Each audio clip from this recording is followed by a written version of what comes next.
Tinha um trabalhador, o Valdecir da Silva Reis. Ele foi colocado numa matéria do Fantástico como podão de ouro. Era um menino cheio de vida, sabe, assim, cheio de enfeite na cabeça, um menino, nossa, e ele gostava, porque todo mundo admirava que ele era o cara, trabalhava, dançava, brincava. Daí, 3 anos, o Valdecir volta para mim com a voz fraca, com a voz daquele velhinho que não tinha nem força para falar. Ele volta com o braço esquerdo dele diminuindo a carne, secando, com os passos dele. E ele me disse assim um dia, sentado lá numa muretinha do sindicato, ele disse: Carlita, eu não aguento pisar no chão, finca meu corpo inteiro. Ele estava dessa finurinha quando ele morreu, sabe? Agora, eu guardo o holerite de pagamento dele porque eu quero ter a certeza de que eu não estou falando besteira e de que aquilo lá realmente existe. Sabe, quando eu vejo que ele cortou, num dia, 52 toneladas de cana. Por que ele chegou naquele estado? O que aconteceu com ele? O que foi feito do organismo desse moço? O que é que estourou dentro dele?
Eu nasci em Nova Mótica, Minas Gerais.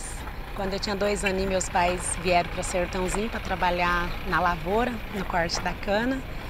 E com 12 anos eu comecei também a acompanhá-los, né? Eles começaram a me levar também, eu e meus outros irmãos. Era o recurso que tinha, o meio que tinha de estar levando os filhos para poder estar ajudando. Trabalhava na roça das 7 às 5 da tarde, chegava, saía correndo pelos carreador ali do bairro onde eu morava, pelas rodovias, achava que quanto mais eu corresse, melhor eu iria ficar. A gente tem alguns atletas que saíram do corte da cana para a maratona mesmo, né? A gente tem alguns casos aí no Brasil de pessoas que já faziam esse tipo de atividade, já trabalhavam com a sua resistência aeróbica ali no próprio corte da cana, só tiveram que se adaptar à maratona. Então, entrei para a elite do atletismo, comecei a sair correr na elite, comecei a correr outras provas em São Paulo, em outros estados, e em 2001 veio a realização do grande sonho, que foi subir no pódio da São Silvestre. Acelera esse ritmo, aguenta o cansaço, vai comemorar todo ano de esforço, de treino, 10 quilômetros pela manhã, 15 quilômetros à tarde. É a rotina de exercícios de Maria Zeferina Baldaia. O Brasil vence a São Silvestre! Você fala que é saúde? Eu correr 30 quilômetros aí, chegar exausta, fadigada, toda, sabe? Não é saúde. No nosso caso de profissional não é saúde, porque o desgaste é muito grande. Uma vez me falaram, você acha que isso que você faz é saudável? Não é. Você correr 30 quilômetros, 2 horas aí no meio desses canaviais, você acha que isso é saúde? Você está acabando com o seu corpo, você está acabando, você está além do seu limite. Então é complicado, até que ponto? Atletas hoje que foram de alto rendimento durante um tempo e hoje tem vários problemas articulares, cardiovasculares, claro, vários atletas que faleceram antes de completar 50 anos de idade e que por que isso não poderia estar acontecendo até a longo prazo, de repente, com os cortadores? Os trabalhadores, eles estão saindo alejados desse tipo de serviço. Você vê trabalhador fazendo cirurgia no braço, fazendo cirurgia da coluna, o trabalhador sai totalmente arrebentado. Teve um dia lá na roça, na segunda-feira eu parei, que isso aqui meu deu uma dor tão grande aqui dentro e eu não aguentava a cabeça doendo, tempo de explodir. Quando eu fiz um exame de agulha, o médico falou para mim que era por vir da coluna, aí estourava na junta tudinho das mãos. Aí fui em Limeira, procurei um médico particular, ele falou, ó, seu Pedro, se você se atrever para aliviar mais a cabeça e quiser ficar, você tem que fazer uma cirurgia. Aqui, ó, foi cortado aqui, ó. E aqui foi para fazer a enxertação, e aqui foi tirar osso para fazer a enxertação lá. A do espinhaço também eu tenho muito, né, no espinhaço, mas eu não tentei fazer ainda não, porque é melhor ficar do jeito que eu tô aqui, porque se eu for fazer uma cirurgia, eu posso ser capaz de cara passar uns 6 ou 7 meses em cadeira de roda, é mais complicado para mim, né, para quem tem criança, pior.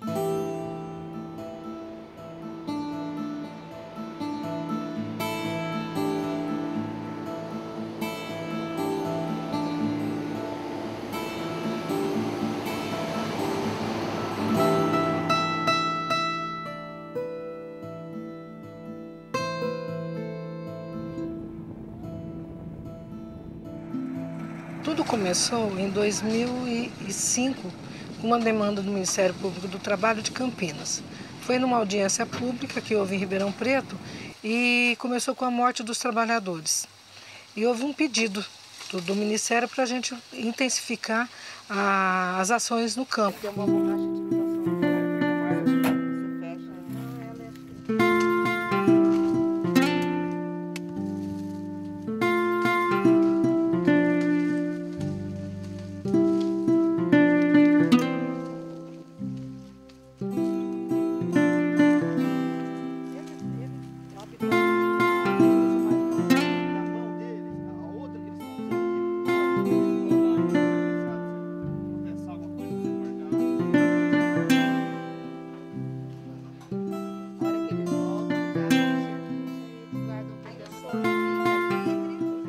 A Procuradoria ela entrou nesse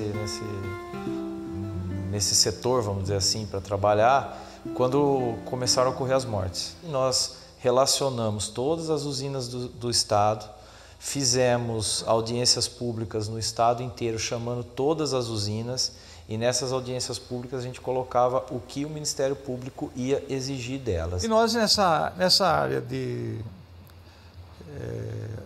habitação, de alojamento, conseguimos aglutinar todas as vigilâncias sanitárias através da Secretaria de Saúde dos 28 municípios que fazem parte da Regional de Piracicaba do Ministério do Trabalho e Emprego. As vigilâncias sanitárias de cada cidade deveriam estar fiscalizando esses alojamentos, fazendo aí um levantamento de localização, um cadastramento e depois fiscalizando o uso desses alojamentos. Eu acho que tem um conjunto de conquistas desses trabalhadores, desde a década de 80 para hoje, tem um conjunto de conquistas que estão valendo, e acho também que o principal aliado dessas conquistas dos trabalhadores são os promotores públicos e são os promotores do trabalho.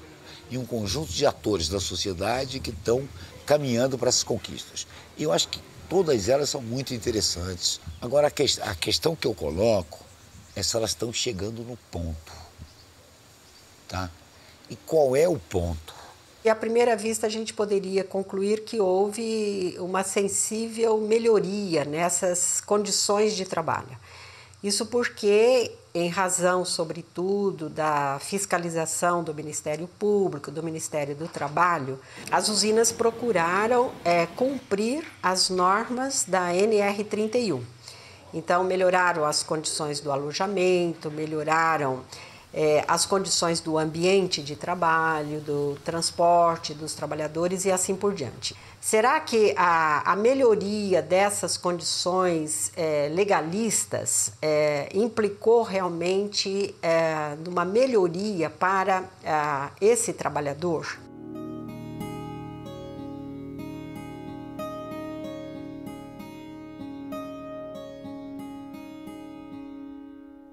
Isso aqui vai medir a frequência cardíaca do batimento cardíaco seu. Então, quando você estiver cortando, ele vai estar mensurando a quantidade que bate por minuto no seu coração. Agora a gente vai colocar esse aparelho, ele vai medir a temperatura do corpo seu. Pegamos aqui. Vou colocar aqui. A gente vai colocar. O André agora ele vai filmar você fazendo toda a atividade sua. Então, com essa filmagem, a gente conseguiu trazer isso para um plano, né, mensurável. Então a gente pegou variáveis de ação, ou seja, quantos golpes ele dá, quantas flexões de coluna, quantas rotações, qual o tamanho do ciclo. Por que isso é importante? Porque o pessoal fala, mas eu quero que prove, né, a questão da objetividade, né, para o juiz, para o Ministério Público, essas questões que se expressam, né, que se viabilizam através de uma materialidade do número, né, isso às vezes tem uma importância muito grande, maior que a gente imagina. Para ele conseguir 13 toneladas de cana, durante a jornada de trabalho dele de 8 horas, ele desferiu nada menos do que 13.500 golpes de facão, que foram calculados em cima de 3.000 flexões de tronco, o que dá, em média, uma flexão a cada 6 segundos. A gente teve dados, por exemplo, de frequência cardíaca extremamente altos, por exemplo, um trabalhador que chegou a 189 batimentos, então um dado de frequência cardíaca média de 140, 145 batimentos, então esse trabalhador extrapolou muito uma carga que é preconizada. O tamanho do ciclo extremamente curto, de 4 a 6 segundos, né? É o tempo que ele usa para abraçar, cortar com vários golpes, deslocar, carregar e jogar na leira. A hora que ele abraça de novo, esse tempo varia em termos de 4 a 6 segundos durante a jornada inteira, de 8 horas. Nós temos casos de trabalhadores que cortam 25, 30 toneladas por dia e isso tem um reflexo na saúde do trabalhador, sem dúvida alguma. Esse trabalhador, depois de 15 safras consecutivas, depois de 10 safras, de 20, ele está totalmente destruído enquanto estrutura física. Enquanto estrutura física, interna e externa. Porque você pega a mulherada aí que bate podão mesmo, que trabalha lá, depois que ela para, ela não é digna nem de varrer a própria casa. Eu trabalhei 18 anos nesse mesmo serviço. O braço doía muito, formigava, era uma dor, se portava à noite, quando esfriava o sangue. Eu não dormia de noite. E aquela dor que parece que está quebrando tudo os ossos, aquela dor que não passa, aquela dor queimando, que queimava. O nervo da mão que perdia as forças da mão, o movimento da mão. Levei uns 3 dias para fazer o exame e depois dali 15 dias ele já marcou a minha cirurgia. Primeiro a direita, que estava mais prejudicando, e depois de 1 ano, aí que ele operou a esquerda. Em vista que melhorou bem, sabe? Mas só que eu não posso pegar muito peso no braço. E nem tá fazendo movimento, sabe? Esse negócio de passar roupa, de arear alumínio, aquilo dá muita dor cansada no braço.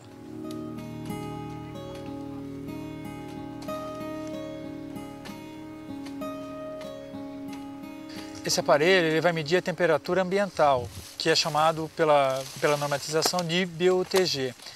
Essa temperatura vai fazer correlação com a frequência cardíaca que a gente tirou do trabalhador e com a temperatura do corpo do trabalhador. Se a temperatura ambiente alcançar um determinado grau, a frente de trabalho tem que parar de trabalhar. 25 graus você já tem que ter medida de controle, como pausa, hidratação. Quando chega a 27, tem que interromper o trabalho, né, ficar na sombra por pelo menos 15 minutos. Isso não é praticado. Quando o BUTG chega a sobrecarga térmica a 29, o que você tem que fazer? Você trabalha 15 minutos e descansa 45 em sombra. Isso é teoria, está lá na legislação, é papel, porque ninguém cumpre. Mas se você não mexe no pagamento por produção, os trabalhadores continuam ganhando por produção, de que forma essa parada vai funcionar? Não vai funcionar. Quer dizer, vai funcionar no dia que a gente visita a usina, eles param todo mundo, apitam, tiram todo mundo do eito, para que a gente veja que está todo mundo comendo naquelas mesinhas. O trabalho no corte de cana tem 3 fatores que se juntam e não é muito fácil diferenciar o efeito de cada um. Que é o trabalho em sobrecarga física, porque eles ganham por produção, tem um ritmo acelerado. O ambiente geralmente é quente, porque no campo a maior parte do tempo tem sol no Brasil e aqui na maior parte do nosso clima temperado. E também o poluente da queima. Há mais de meio século nós estamos vivenciando essa prática das queimadas praticamente durante todo o ano.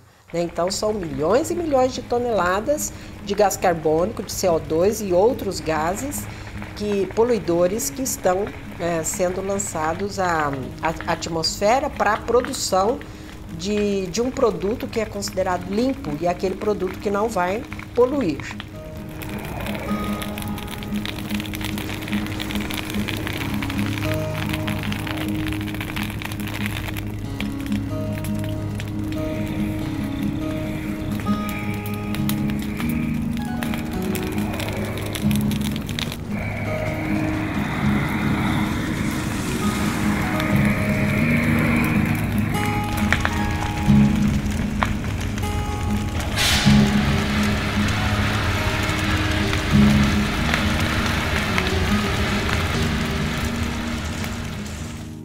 Faça o silêncio e escuta para você ver. O tipo de tosse deles é igual. Não é aquela tosse cheia de catarro, é uma tosse seca que você vê que aquilo tá na garganta. E sufoca mesmo, sabe? Assim, quem corta a cana, parece que tem um negócio assim que tampa a gente. E existem estudos na população, ou seja, qual é o impacto da poluição nas populações moradoras das cidades próximas aos canaviais, que aumenta a internação por doenças respiratórias e cardiovasculares. Em Araraquara saiu um estudo publicado esse ano que durante a safra você tem um aumento de internação por crise hipertensiva.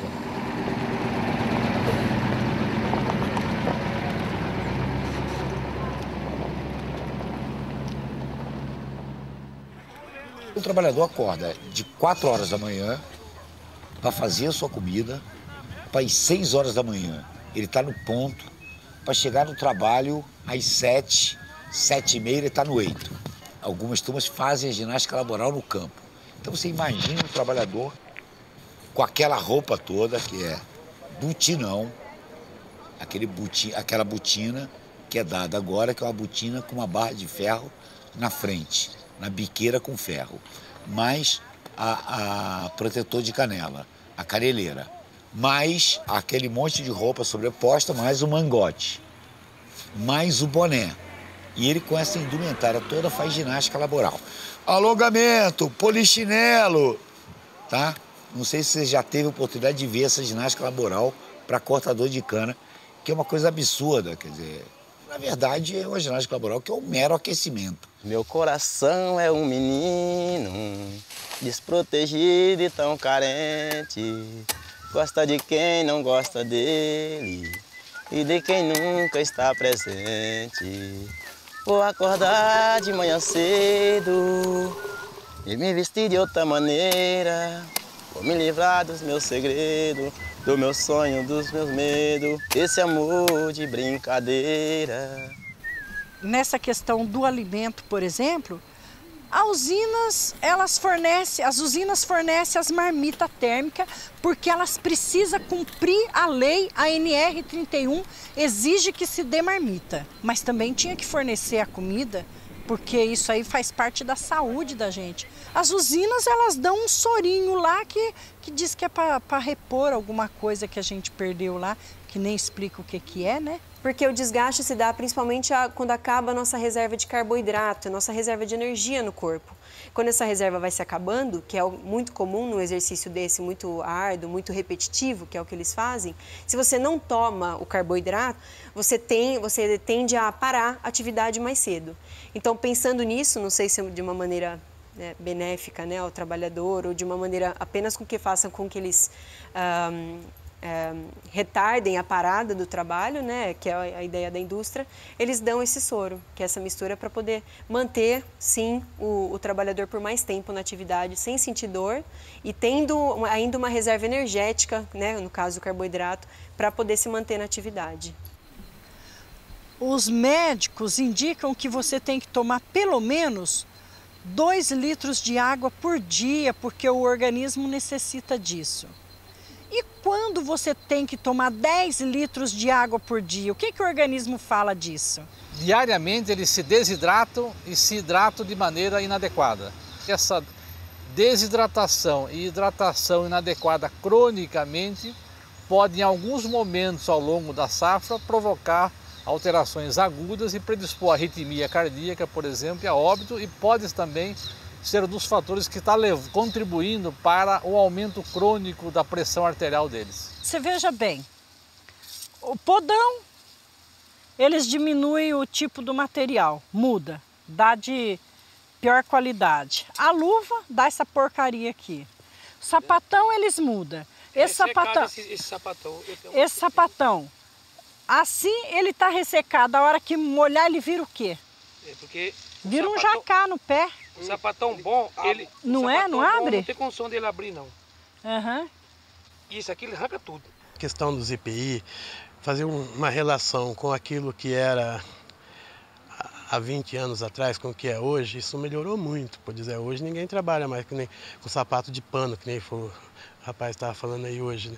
Hoje eles têm a bota com proteção, tudo para evitar corte. Mas a qualidade desses EPI ainda é questionável. O óculos tem CA, se o trabalhador não usar, ele vai de gancho, ele é suspenso. 10 metros que você ficar batendo o podão ali, aquela poeira vai subindo. Mas o suor já começa a descer. Aí vem o vapor, né, do suor ali, a poeira, você já está sem visão.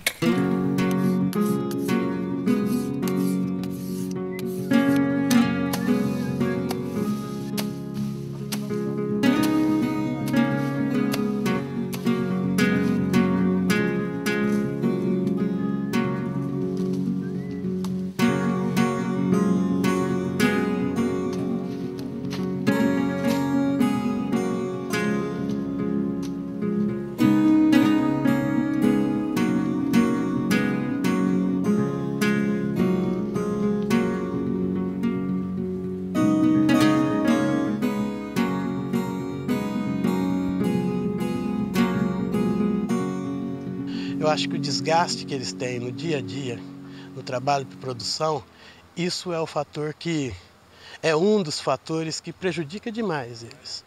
Não importa o IPI não resolve isso, porque o trabalho por produção exige um esforço muito grande dele para poder ganhar um pouco mais. O cara, para chegar a tirar 500 e pouco na semana, tem que trabalhar muito, né?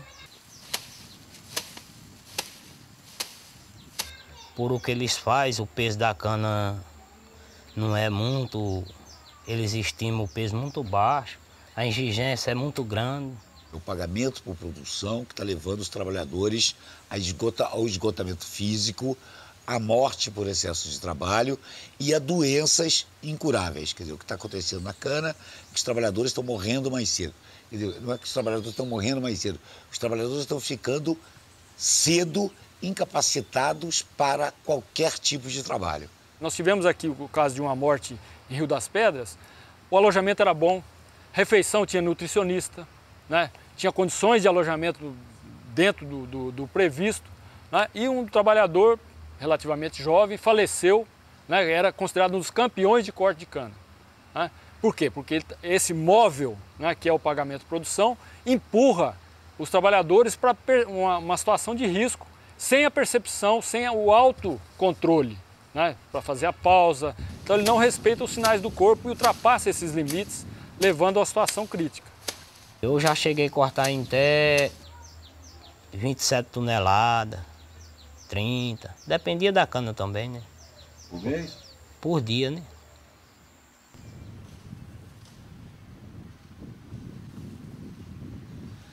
Na cana, é um pagamento por produção em que o trabalhador não sabe o valor da peça.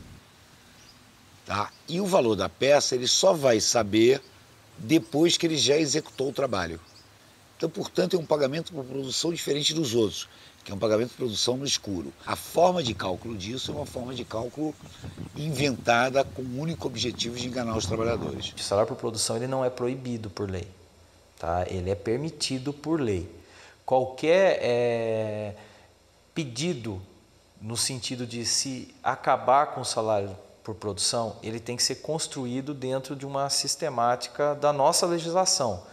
Logicamente que ninguém quer que os trabalhadores tenham um piso rebaixado para ganhar um salário mínimo, não é isso. Tem que ter um salário decente, compatível, mas sem esse estímulo que empurra as pessoas para o sacrifício. A própria legislação brasileira, a NR17, lá tem uma ponderação sobre isso. A CLT admite o pagamento de produção? Admite, desde que não leve a risco à saúde. Então esse estudo traz uma demonstração, né, de que existe uma relação entre o pagamento de produção e a elevação do risco à saúde. Essas condições indignas de trabalho, ela tem que ser eliminada, ela tem que acabar. E não é acabar tirando o homem do campo e colocando máquina, não. É tratando o homem com a dignidade que tem que ser tratado. É garantir o emprego dele, porque daqui a pouco nós temos aí milhões de pessoas desempregadas porque a máquina desempregou. Não sou contra as máquinas, não. Eu acho que tem que ter. A tecnologia está aí, nós temos que estar inserido nela, mas nós não podemos só ir nela e esquecer do ser humano. E o ser humano ele tem que ser tratado também. Meu coração é um menino, desprotegido e tão carente. Gosta de quem não gosta dele e de quem nunca está presente. Vou acordar de manhã cedo e me vestir de outra maneira. Vou me livrar dos meus segredos, do meu sonho, dos meus medos. Esse amor de brincadeira. Meu coração é um menino, desprotegido e tão carente. Gosta de quem não gosta dele e de quem nunca está presente. Vou acordar de manhã cedo e me vestir de outra maneira. Vou me livrar dos meus segredos, do meu sonho, dos meus medos. Esse amor de brincadeira.